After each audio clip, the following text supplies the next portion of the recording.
Hello everyone, আশা করি আপনারা ভীষণ ভালো আছেন। পয়লা বৈশাখ মানেই তো নতুনের শুরু। আর আগেকার দিনে তো পয়লা বৈশাখ মানেই তো নতুনভাবে শুরু করা হতো সব কিছু। যেরকম নতুন করে জামা কাপড় এবং নতুনভাবে শুরু হতো সংসার গোছানোর পালা। এরকম টুকিটাকি ঘরের চাদর বা ঘরের আসবাবপত্রও তৈরি করা হতো পয়লা বৈশাখের জন্য। আর পয়লা বৈশাখের সময় হয়ে যেত সকাল থেকে লক্ষ্মী গণেশ আনা এবং তাদের পুজো করা, এবং দক্ষিণেশ্বরে হতো লম্বা লাইন।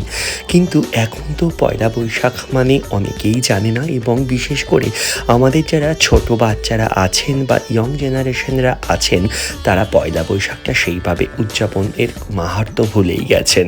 তাই এখন তো নিউ ইয়ার পার্টি হয়, ক্রিসমাস পার্টি হয় এবং নানান ধরনের পার্টি হয়ে থাকে।